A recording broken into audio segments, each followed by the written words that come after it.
Red green online present.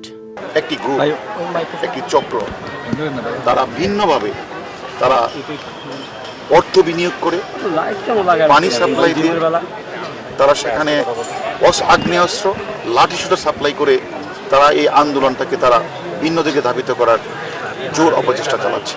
আমরা তাদের সকলের নাম নাম্বার কিন্তু আমাদের ডিবির জালে আছে। আমরা তাদেরকে গ্রেপ্তার করার জন্য আমাদের প্রত্যেকটা টিম কিন্তু কাজ করছে।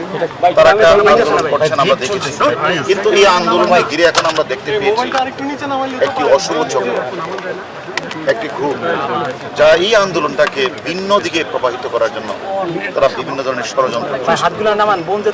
শুধু ষড়যন্ত্রই না, তারা বিভিন্ন জায়গাগুলিতে তারা গাড়িতে আগুন লাগাচ্ছে, মেট্রো রেল বন্ধ করে দিচ্ছে, ট্রেনের স্লিপার তোরা তুলে ফেলছে, তারা বিভিন্ন জায়গাগুলিতে অগ্নিসংযোগ করছে।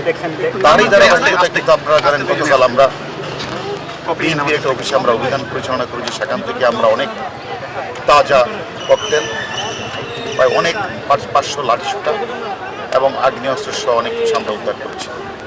এবং অনেকের কাছে আমাদের তথ্য আছে যে অনেকে তারা তাদেরকে খাবার সাপ্লাই দিচ্ছে, খিচুড়ি সাপ্লাই দিচ্ছে, পানি সাপ্লাই দিচ্ছে। ওই কোমলমতি ছাত্রদের একটা নিয়মতান্ত্রিক আন্দোলনকে তারা ভিন্ন দিকে ধাবিত করার জন্য তারা চেষ্টা করেছে। অতীতেও কিন্তু এই অশুভ চক্র, স্বাধীনতা বিরোধী চক্র, তারা কিন্তু এই আন্দোলনটাকে ভিন্ন খাতে ধাবিত করে অনেক চেষ্টা করেছে।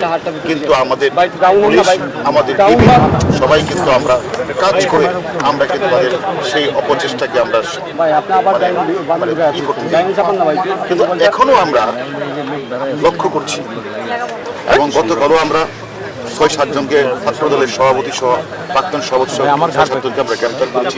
তারাও অনেক নাম নাম্বার বলেছে, অনেক নাম নাম্বারের প্রেক্ষিতে একটি মামলা রুজু হয়েছে এবং অনেকেরই নাম নাম্বার আমরা পেয়েছি, সেগুলি আমরা তদন্ত করছি।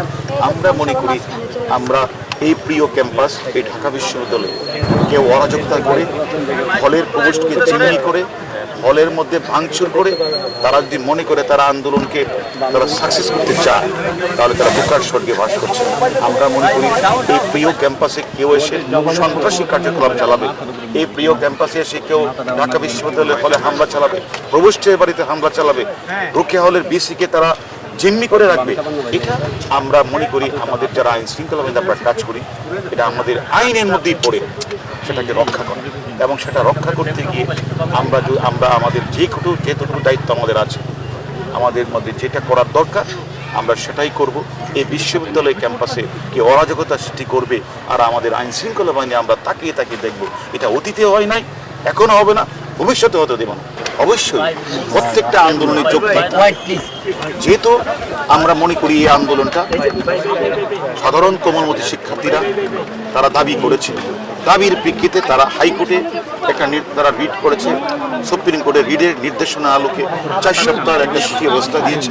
এটা সেখানে আমি মনে করি এটা দ্রুতই এটা একটা নিষ্পত্তি হওয়ার মতো, কিন্তু সেটাকে তো এই আইনটাকে তো আমাদের রেসপেক্ট করা উচিত এবং মহামান্য সুপ্রিম কোর্টের রায়কে আমাদের রেসপেক্ট করা উচিত। এটা না করে আমার বিশ্বাস কোমলমতি ঢাকা বিশ্ববিদ্যালয়ের ছাত্রছাত্রীরা কখনোই ও রেল লাইনের সিপাত্ত যাবে না, কখনই তারা প্রেস ক্লাবের গায়ে আগুন লাগাতে যাবে না, বাসের গায়ে আগুন লাগাতে যাবে না। এটা যারা করছে তারা দেখেছি আমরা গতকাল এই জামাত বিরোধী শক্তি, তারা 71কে মানে নাই, তাদের গতকাল দেখেছি তাদের আস্ফালন, তারা মিছিল করেছে, তারা মিটিং করেছে, তারা বাসে আগুন লাগিয়েছে, তারা অর্থ রসদ সরবরাহ করছে। আমরা প্রত্যেকের নাম কিন্তু আমরা পেয়েছি। আমরা মনে করি আমরা আইন শৃঙ্খলা বাহিনী কাজ করি, আমরা এদেশের রাষ্ট্রীয় সম্পদ নষ্ট করবে, দেশকে অস্থির করবে এবং তারা তাদের অফিসে বোমা লাঠি রেখে তারা পরবর্তী দিনগুলি তারা অরাজকতা সৃষ্টি করবে, সেটা তো আসলে আমরা করতে দিতে পারি না। এই বিশেষ প্রতিবেদনটি যদি আপনাদের ভালো লেগে থাকে অথবা উপকৃত হন, তাহলে অবশ্যই এই চ্যানেলটি সাবস্ক্রাইব করুন এবং লাইক, কমেন্ট ও শেয়ার করে রেড গ্রিন অনলাইনের সাথেই থাকুন। Thanks to everyone. Red green online.